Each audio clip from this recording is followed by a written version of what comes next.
What if a friendship could live between ink and paper?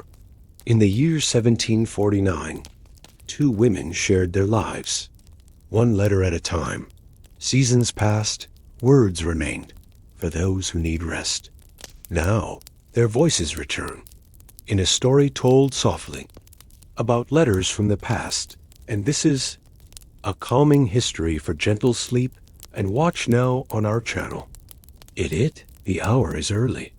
It clings to the hedgerows and drapes the shoulders of distant cottages, muffling sound and softening shape.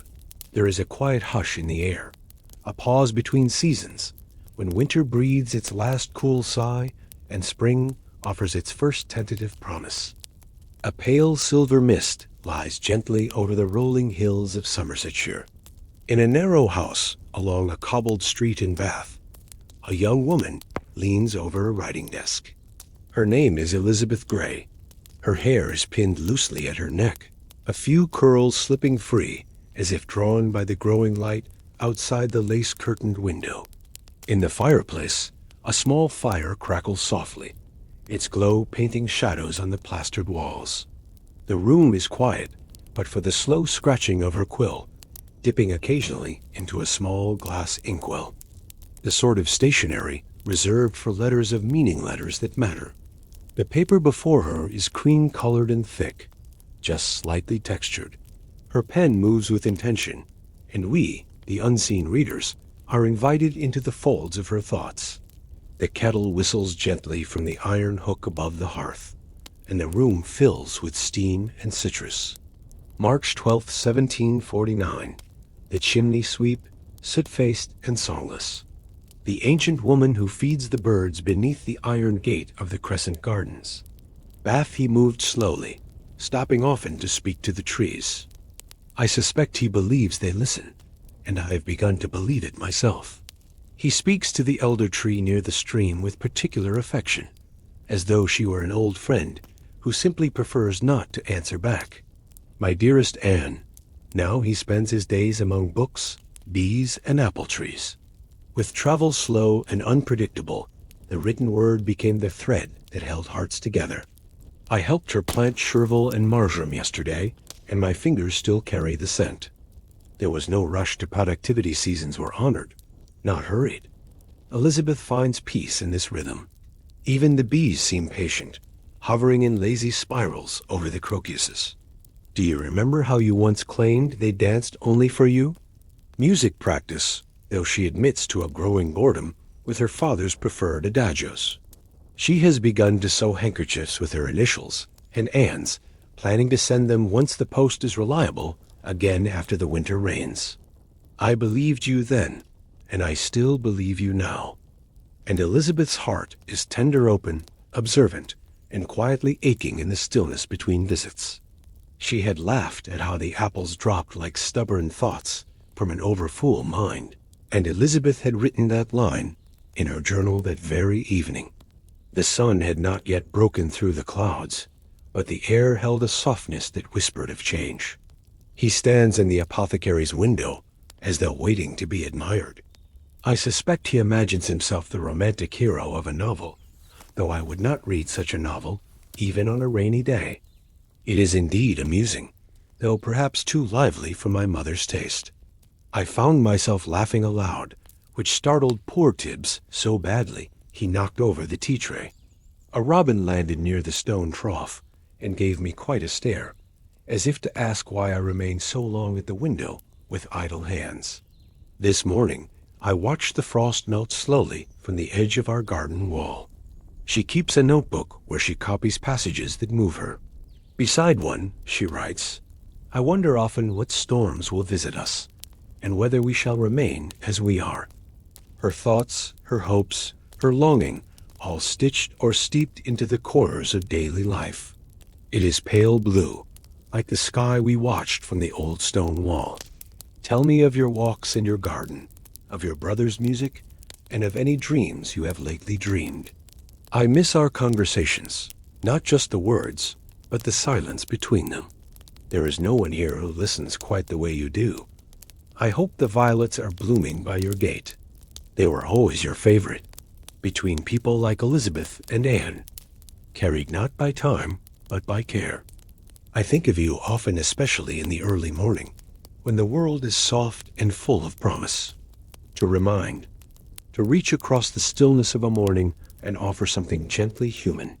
But in this quiet corner, a connection has been reforged across miles, stitched with ink and memory.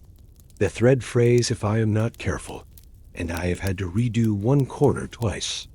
Still, it is made with love, and that, I hope, counts for more than skill. She parades it through the square twice daily, and insists it has a French name she cannot pronounce. I am too polite to correct her, but I suspect even the creature is confused.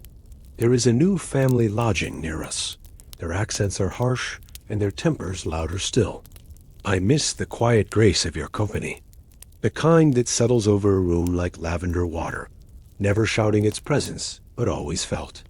The letter begins, as all her letters do, with a tender observation. Elisabeth is a creature of habit, and the morning is her favorite hour. She writes from the breakfast parlor, where light filters through gauzy curtains and settles on porcelain teacups and a silver sugar spoon. The fire is kept modest enough to warm her hands between sentences, but not so fierce as to demand wood too frequently. Her father, a gentleman of scholarly leanings, insists upon economy in all things, even in warmth. And so, Elisabeth has learned the art of layering woolen shawls, fingerless gloves, and the soft rustle of muslin skirts. There is something uniquely calming in her ritual. Before she writes, she always prepares tea, black with a single curl of lemon peel. She watches the city awaken beyond her window. The baker's boy with his linen-wrapped basket. All these familiar figures unaware, they are being lovingly recorded in ink for a friend far away. You asked after the orchard. I walked it yesterday afternoon with father, though walk is generous. Elisabeth's father is a retired scholar, once attached to the university at Oxford. Anne, the letter's recipient, once walked that same orchard during a long-ago summer visit. It is clear from her writing that Elisabeth misses her friend deeply. The town is pleasant, as always, but increasingly filled with strangers. Friendship in the 18th century was a thing of paper as much as presence. She turns next to the garden, her mother's pride and labor. Mother has begun her spring plantings. The kitchen garden is full of promise rows marked with little sticks and scraps of parchment labeled in her looping script. The 18th century kitchen garden was both functional and beautiful. Herbs grew alongside lettuces and leeks, violets near the beans.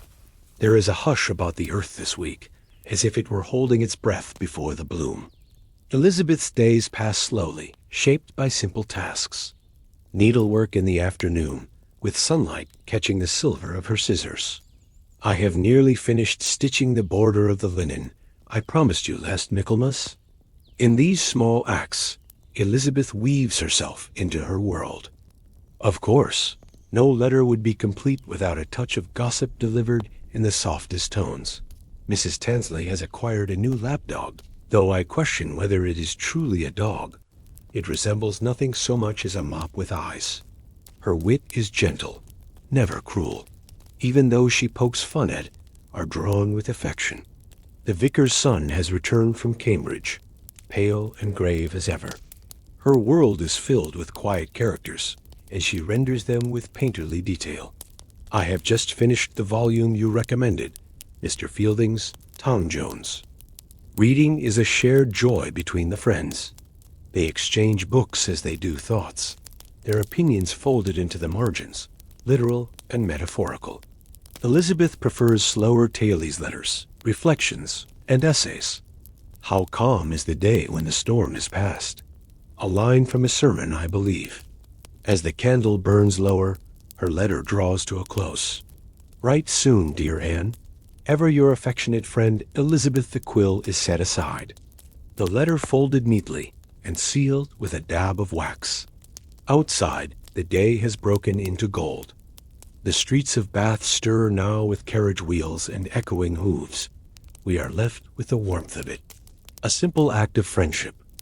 A letter written not to impress, but to remember. As we listen to the rustling paper, we are reminded that history is not made only in great halls and crowded parliaments, but in letters like this. Hampshire, May 3rd, 1749. The sun has risen higher now. The breath of spring has fully swept across the countryside, replacing winter's hush with gentle bird song and long shadows cast by soft, green leaves. In Hampshire, the hedgerows are full of foxglove and primrose, and the fields, once muddy and barren, shimmer now with dew and emerging grass. The air carries the faint, honeyed scent of gorse and fresh laundry, drying on lines that flutter between cottages. It is in this warmth, beneath the canopy of a weeping willow beside her family's pond, that Anne Westcott composes her reply. Instead, she sits upon a patch of folded wool, a blanket stitched by her mother during the war years. The seal broken, the folds worn smooth from rereading. She leans against the curved trunk of the willow, whose tendrils sway with the breeze, veiling her in soft green privacy. Anne does not write at a desk, not today. The pond before her is small, more of a mirror than a pool, its surface barely disturbed save for the lazy circles, drawn by gnats and the occasional bobbing head of a curious duck.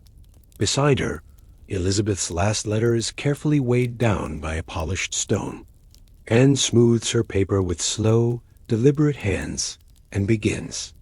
Her words have the rhythm of breathing of someone lying on grass, eyes half closed, remembering with fondness and not regret. In the silence of rural Hampshire, companionship is a treasure that arrives in envelopes and ink. There is something in the air, perhaps a secret shared between the bees and the earth, that urged the violets upward with haste. It reminded me of the color your eyes become when you laugh. It is useless now, fraying at the edge, but I thought you might use it to mark your place in your book of sermons, or poems, or secrets. I picked a handful to press in your letter, but they wilted too soon. I fear even paper could not hold their purple truth. We give scraps and pressed flowers an unspoken understanding. I would not trade our kind of wealth for any other. My dearest Lisbeth, you in your muslin dress with that absurd bonnet that never stayed tied. I bring tea to Mother in her room at 7, and she thanks me in a voice like faded lace. Father reads the Gazette aloud in the breakfast room, though no one listens but the cat. Yes, ends Elisabeth. She speaks to them as though they were delicate house guests and not the pecking, clucking, straw-dragging creatures that they are. And when the air cools, I sit here, by the pond, and remember the way you plucked lily pads to float them like boats. The point is, simply, the sharing of presence of stillness. I still do that, you know, just once a year. For your sake. I long for a heroine who forgets to reply promptly, who drops threads mid-sentence, who loses buttons, and does not apologize. And I in my mother's shawl, which I wore as a cape and declared heroic, not for sorrow, but for the strange relief that someone else could notice the same silence as I notice. We would watch the tadpoles and whisper our plans for the world. There is no judgment, only an affectionate cataloging of life's little oddities. I stood beneath the porch eaves and imagined you walking the curved streets of Bath in your green cloak, head bowed, your thoughts wandering into shops and out again. Not large plans, but good ones. Reading every book in the hall library, climbing the tallest tree near the barn, never marrying dull men. But his scales are less painful than last year. He attempts Mozart in the mornings and storms off by noon. It held only a button and a pressed pedal, but we called it our treasury. I wonder if it's still there. Perhaps when you next visit, we shall dig it up like archaeologists of our own girlhood. Sometimes I think of writing to you and forget to do it for days. But the letter begins in me just the same, even if the ink comes later. I suspect he is more in love with the idea of artistry than with art itself. It arrived with perfect timing, for the day had been still. Time does not erase love. It merely changes the shape of it. A few now follow her from the garden into the scullery. where they are politely shooed out by Martha, our cook, who mutters that hens know more than they let on. She presses her signet into the wax, an old silver ring passed from Aunt Denise, and leans back against the tree. Tell me of your quiet walks and your loud thoughts. I will listen as I always have, with a heart wide open and a cup of tea growing cold beside me. The thread tangles, the pattern slips, and my thimbled thumb remains perpetually stabbed. Still, I persist. Perhaps I will send you a corner of it, the one not entirely botched, to prove I tried. And quiet, and your voice. Your voice lives within your words, brought the comfort of old music to my restless thoughts. I read your letter beneath this very willow yesterday evening, as the sun descended behind the stables. The duck returns to the pond, unbothered by human rituals. A cloud shifts, and light spills like honey across her lap. Anne writes not with haste, but with intention. Each sentence is not merely information, but a presence. Do you remember how we used to spend our spring evenings here? But already the connection is renewed. Time and space fold gently under the weight of care. The past lives in her gently meandering sentences, not as nostalgia, but as warmth. Anne continues with a passage both poetic and vivid. This week, the fields near the south orchard bloomed unexpectedly early. Instead, I enclosed a ribbon of pale green cut from the lining of last year's Sunday gown. She folds her world gently into the letter-small tokens that, to another, might seem trifling. But to Elisabeth, they are treasures. Some people give jewels. And then turns her eye toward domestic comedy. Her household, though modest, is full of quirks. You shall laugh to know that Mrs. Beale, who you may remember as the very picture of solemnity, has taken up with hens. They adore her. I believe it is because she does not require eggs from them, only companionship. The imagery here is soft, charming, a slow comedy, like ripples spreading across a pond. The letter drifts into contemplation. The weather is fine. The chores simple. Time slow. Our days are so even now, Lisbeth. I rise early, before the house creaks into waking, and walk the edge of the meadow where the mist settles low. In the afternoon, I help with linens or shelled peas. Sometimes I nap near the window, the sun like warm bread on my face. Time stretches and loops like ribbon. Anne doesn't rush to reach a point. You asked if I had read anything new. I have begun Richardson's Clarissa, though I find her too noble for my taste. I do adore Cooper, however. His evening walk made me cry. Anne reads not to escape, but to recognize herself in others. Books are not mirrors, but lanterns dim and steady. Anne, like Elisabeth, sues, but her needlework is less ambitious. I have begun a sampler, though my letters slope like drunken footmen. Her humility is quiet, never performative. She speaks plainly of imperfection, with a kind of peace. You once told me that beauty does not mind being unfinished, that it prefers the pause before perfection. I did not understand then. I do now. George has taken to playing the spinet again. Not well, mind you. This morning it rained. A soft, silvery rain that seemed to carry with it the echo of your city. Anne's voice grows softer near the end of her letter. I miss you, my dear Lisbeth, not with the ache of loneliness, but with the pull of memory, a thread always leading back to you. Do you remember when we buried that tiny box beneath the stone bench? Her words are full of gentle yearning, not sorrowful, but saturated with affection. Please write again soon. I live for your descriptions. Tell me about your garden and the scandalous dog with a French name. With my truest affection, Anne.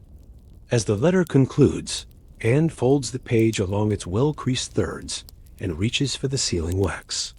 A pale green ribbon is tucked gently inside. Around her, the air stirs with the scent of damp earth and new grass. In this moment, Anne is still, whole, present. Somewhere far away, Elisabeth has yet to read her letter. From Elisabeth in Bath, July 18th, 1749 summer, in its full unfurling, has cast its golden spell over the town of Bath. The cobbled streets hum softly beneath the weight of heat and honeyed air. Laundry flutters slowly on lines strung between stone windows. Cats lie languid beneath garden benches. And the distant toll of bells seems to arrive a moment after it sounds as though even sound itself has slowed to match the season's rhythm. It is in this warmth, this drowsy, amber-tinged hush that Elizabeth Gray puts pen to paper once more, and coaxing beads of sweat from the rim of every glass. I do not mind it, truly, but it asks one to do less, to speak less, to simply exist as the cats do, in a patch of shade and dream of movement. Her letter begins with the gentlest of sighs, a breath not of complaint, but of surrender. My dearest Anne, the sun has not moved in 3 days. It lingers like an old guest who has overstayed its welcome, making the walls too warm to touch. I take tea on the back step, barefoot, in my dressing gown. The bricks are cool then, and the light is thin and kind.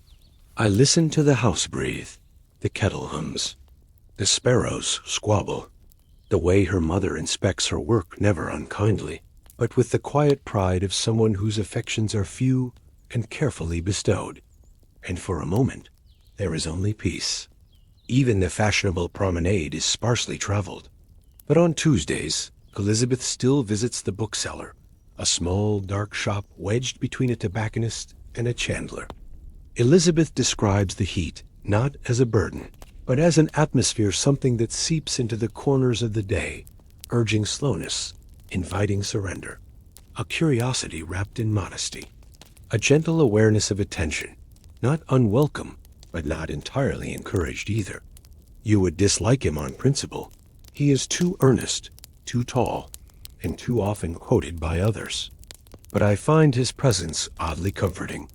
He reads even when there are customers. He speaks only in fragments. At night, I hear it through the walls, and it lulls me to sleep better than any sermon. They drift in and out like bees from blossom to blossom, sometimes aimless, sometimes suddenly sweet. I dream often now of water-cool, clear, eternal. The lace stretches taut on its hoop, and I work slowly, not for lack of skill, but for a desire to linger. The thread pulls like spider silk. We would not speak. We never needed to. My fingers move on their own. I often forget what I am making, but they give him a certain gravity I find amusing. I have not told him my name.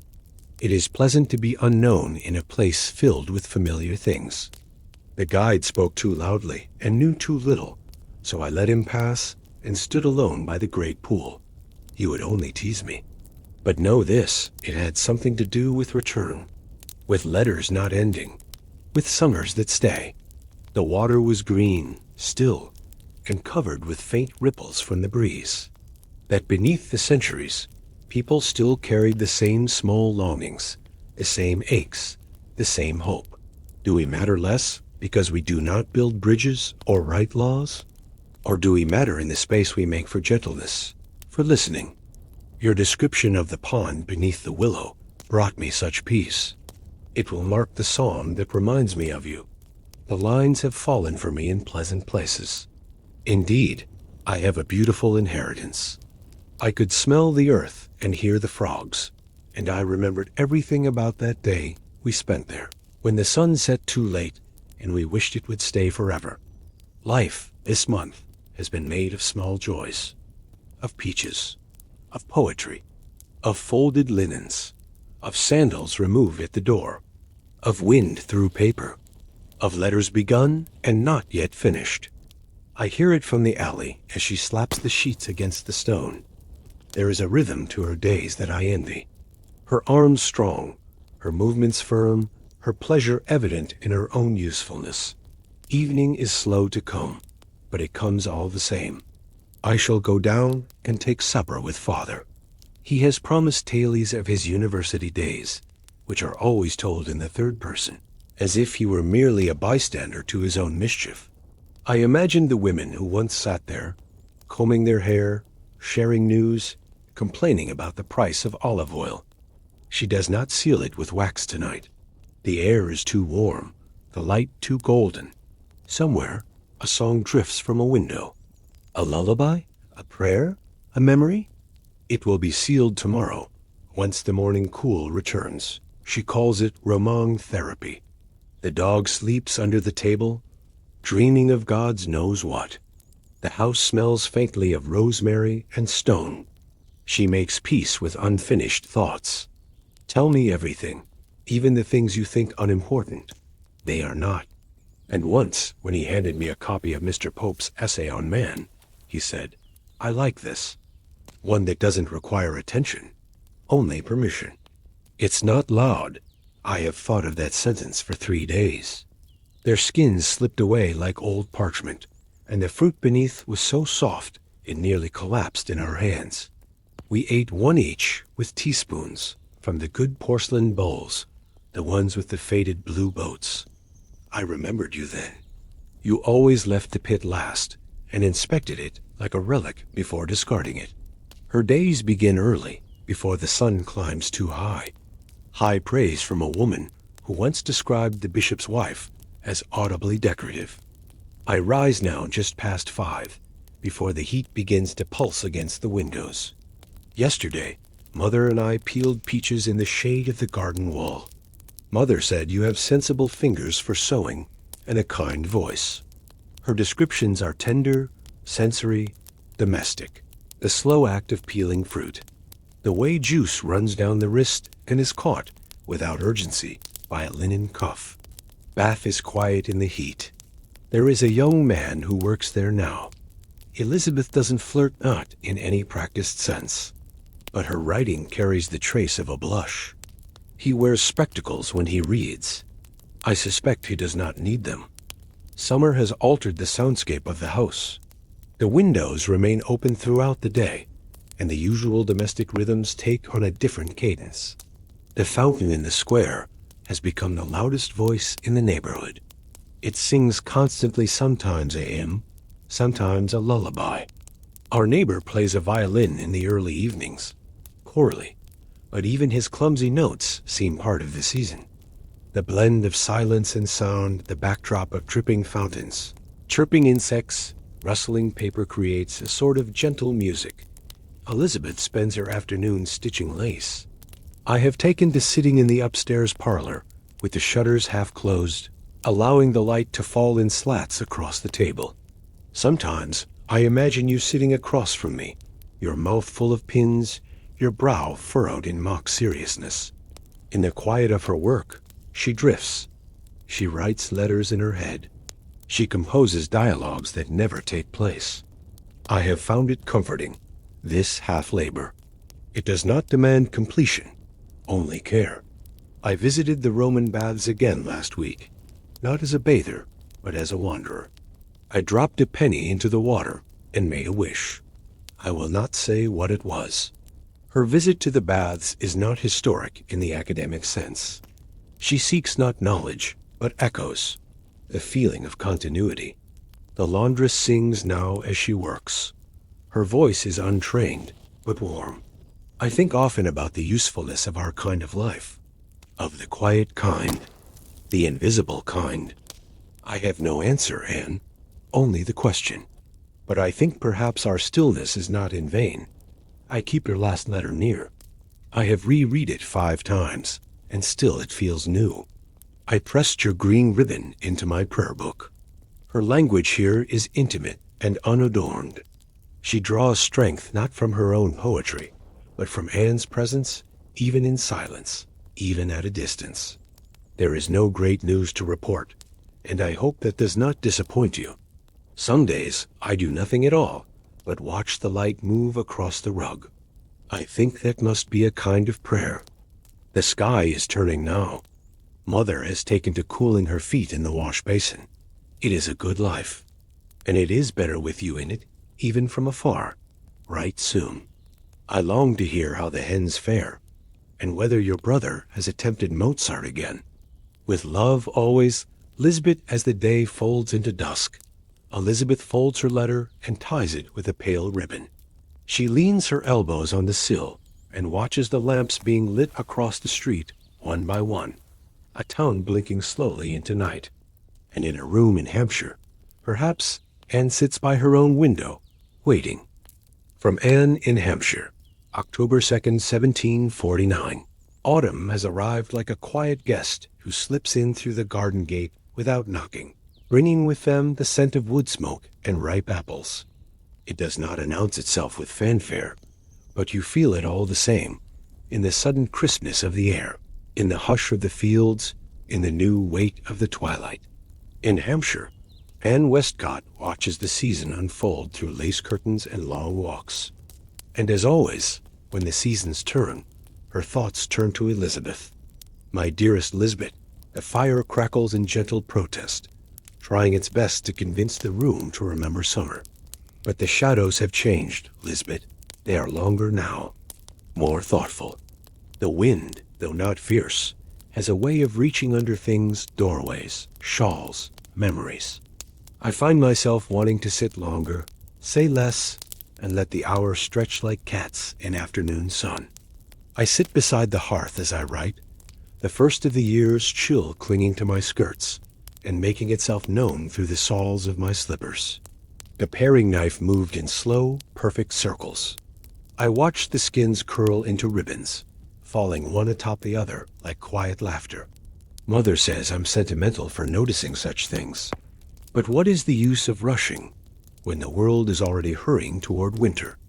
The floors are cold in the morning. Even the dog sleeps more, curled tightly near the kitchen hearth. I light 2 candles at dusk, one for each end of the sitting room, and pretend it is habit, though in truth it is comfort I seek. Mother spends longer in her chair, knitting with steady hands. It still smells faintly of lavender, though faded, as if the memory of the scent lingers longer than the scent itself. I think she misses the long light of July, but she will never say so. Isn't it strange how something so small can hold a person's presence? There were crows overhead, 3 of them, in perfect formation. I tried to match their path with my steps, but they went on without me. That's the thing about birds, Lisbeth. They never wait for anyone. I thought of our walk last September, the one down the north path, with the leaves crunching like paper underfoot. There is a small tear in the red quilt near the corner. I stitched it up yesterday morning, humming a tune I didn't recognize.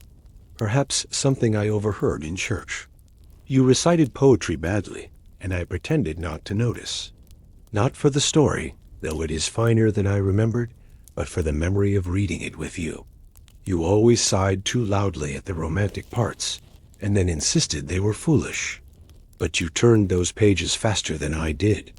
Anne's words mirror the season slower, quieter, edged in gold and shadow. I pulled the heavy drapes close just after tea. It felt necessary.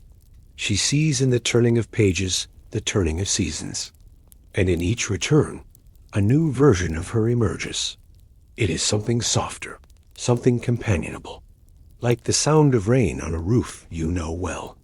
You are here in this house even when you are not. The apples came heavy this year, redder than I remember, fuller in the hand. I believe the French say rosemary helps preserve memory.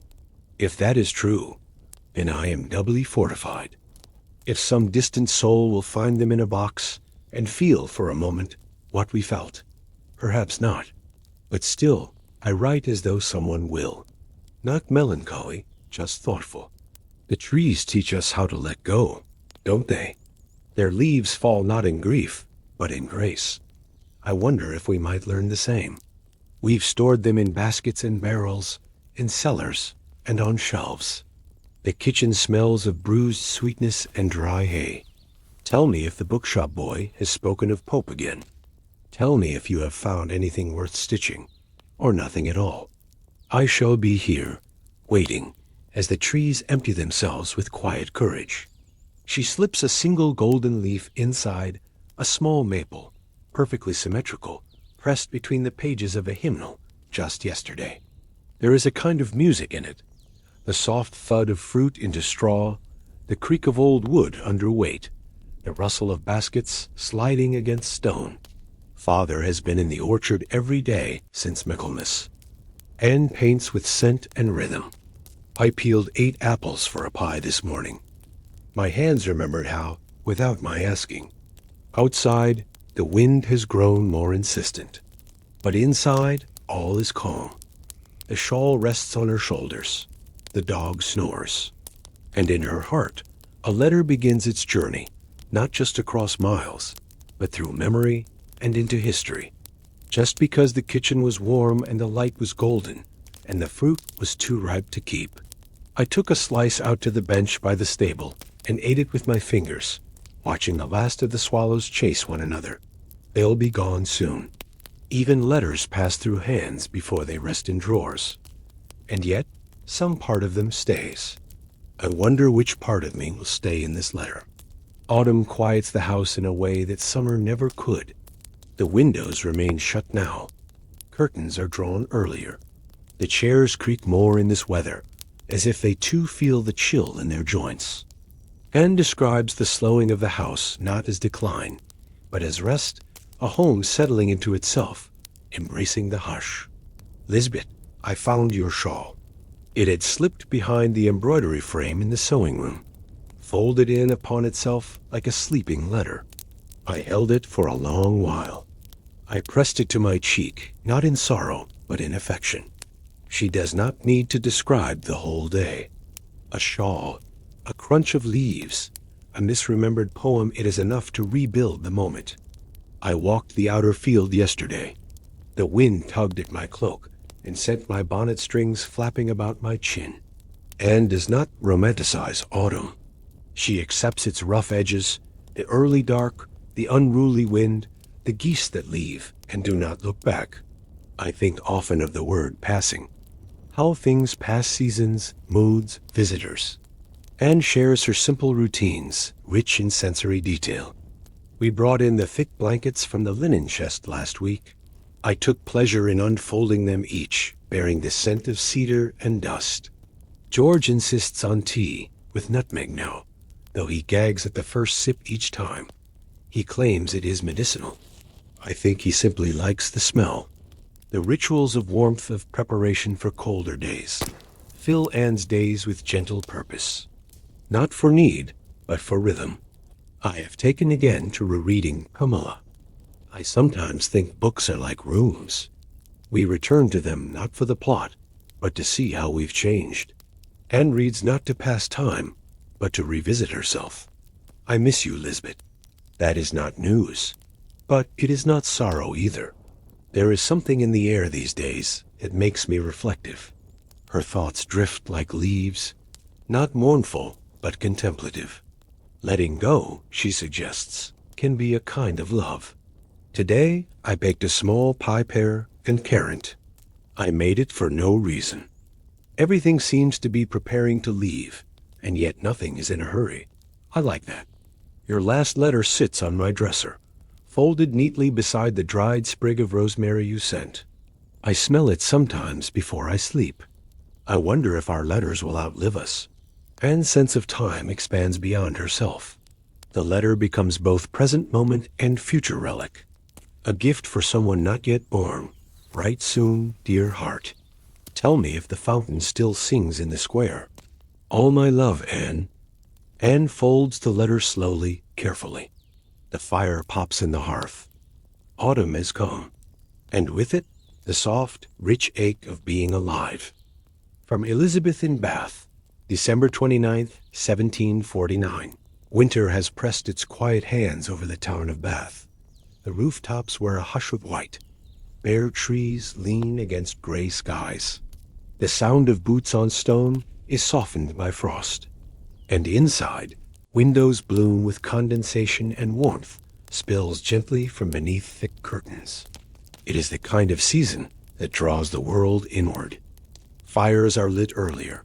Voices grow hushed, and thoughts, like the snow outside, settle into stillness. In a small, lamplit room above the square, Elisabeth writes by firelight. This letter is different. Not rushed, not sorrowful, but heavy with the knowledge of parting. She has something to say, and she says it slowly. Even the sky seems to nap behind its soft gray blanket. The stillness is profound. Horses walk slower. Doors open with more care. Even the bells seem to ring more gently. Only the fire speaks, cracking quietly in the grate, like someone too weary to raise their voice. Perhaps it is the absence of bloom that makes memory bloom in its place. My dearest Anne, outside, everything is sleeping.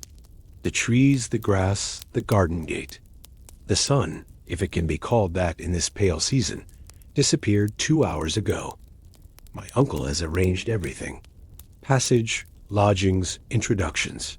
It is a generous thing, truly. But I admit, Anne, my heart has not caught up with the news. Her words move like the snow circular, weightless at first, but gathering slowly. It was not fear I felt, nor excitement, only the faint sense of loosening, as though something was being untied inside me. The fire beside me is low and steady. I have left the curtains open, so I can see the snow falling past the lamplight outside. Change, in her world, is a holy thing, sacred and slow. I do not know what it will be like to see the sea stretched wide and cold before me. French wind is not the same as English wind, she says, as though the continent itself carries sharper cold. I found your handwriting in the margin of Cooper. Too sad to say aloud, you wrote beside a verse on solitude. I smiled and said it aloud anyway. She has also pressed lavender into the folds of my linen, as if I might forget where I come from. I am grateful for both.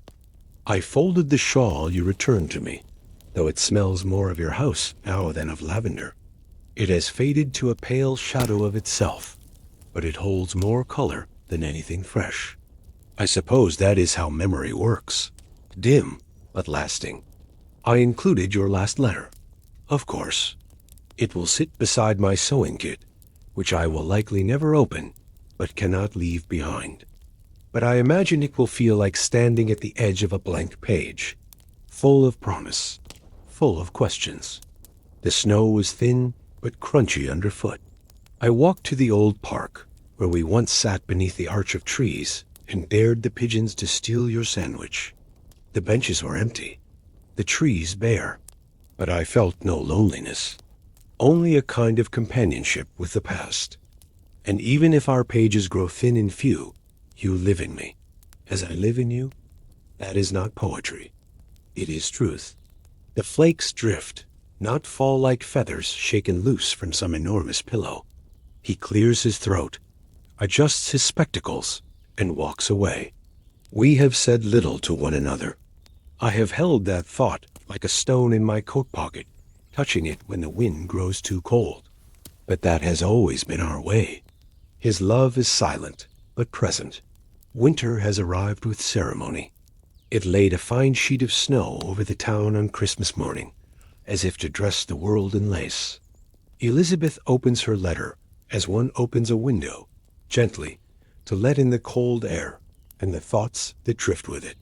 And may your thoughts drift only where they are welcomed, for the way you remind me who I am when I have forgotten. Some things are meant to remain unfinished, like certain books or certain conversations. I find myself moving slower, speaking less, and thinking more. There is something in winter that encourages contemplation. And you will read, and we will continue to be. I write this at dusk. Elisabeth is preparing for something, though she does not name it yet. The candles are trimmed. My trunk is mostly packed. The list of things undone is longer than the list of things completed. But I find I do not mind. She reaches for her wax seal, a simple E etched in brass, and presses it into the warm red dot. And then, finally, she says it. You know, by now, I am to leave for France in early March. When he told me, I felt as if I were watching someone else's life begin. She writes of her departure not with drama, but with reverence. I have not traveled beyond our shores. Elisabeth describes the days leading up to her letter with gentle detail. Mother has insisted on mending my gloves. Father pretends to be busy cataloging old servants, but I see how often he wanders into the hallway where my trunk stands. The rhythms of domestic life shift as departure looms, but no one rushes. Everything is handled with care and quiet. I have gone back to old books this week, not to read them fully, but to find the things I once underlined. I think often of how we shared language, how one phrase from you could anchor a day for me. It still does. Books become vessels for memory, not just the stories they hold, but the stories they touch, the tea stains, the creased corners, the penciled questions never answered. I packed my winter cloak, the blue one with the collar you admired. I packed the small pressed flower from 3 springs ago. The act of packing becomes a ritual, a quiet acknowledgement of what we carry and what carries us. I walked alone this morning. Winter teaches us to live with what remains. And what remains, Anne, is beautiful. I do not say goodbye in this letter. I do not believe in goodbyes. We will write, of course, perhaps more than ever. Thank you for your steadiness, for your words. There is no finality in Elisabeth's tone-only acceptance. She moves forward, not away. You told me once that distance is just a measure of space, not of affection. I shall write you as soon as I arrive. I imagine the paper will be thinner there, the ink more watery, the post less reliable. But I will write. May the snow fall gently where you are. May your fire never go out too soon. May the cat find your lap often. With all the affection this paper can carry. Lisbeth, as she finishes, Elisabeth folds the letter, smooths it with both hands, and slides it into its envelope. Outside, snow continues to drift past the lamplight. Inside, the fire hums. Her trunk waits quietly near the door. The room, still for now, has begun its process of letting go. A letter not sent, a memory not forgotten time, does not always arrive loudly. Sometimes it enters unnoticed through a creaking stair, a fading scent, a forgotten ribbon in the fold of a book. The past does not vanish. It softens, like parchment long touched by sunlight, and what was once immediate becomes quietly eternal. This is a story that continued not on paper, not in ink, but in the hush of memory. It is many years later. The wallpaper has faded to a shade best described as remembered green. The fireplace crackles with an old confidence. A clock ticks with a rhythm too slow for urgency. And in a corner, beneath the window where the morning light still falls, a small drawer is opened. The parlor is different now. Inside, a bundle of letters, still fragrant with lavender if one leans close enough, still waiting, the script delicate, slanting slightly to the right, tied with blue ribbon, yellowed at the edges. They belong to Anne, letters from Elisabeth, still intact. In the back of the bundle, there is one letter without a postmark, unsealed, unsent, unfinished. It is dated 20 years after the last exchange. It begins simply, "My dearest Lisbeth, I suppose I always do, but the sun has a way of calling up your memory more vividly, like dust dancing in light, suddenly visible again."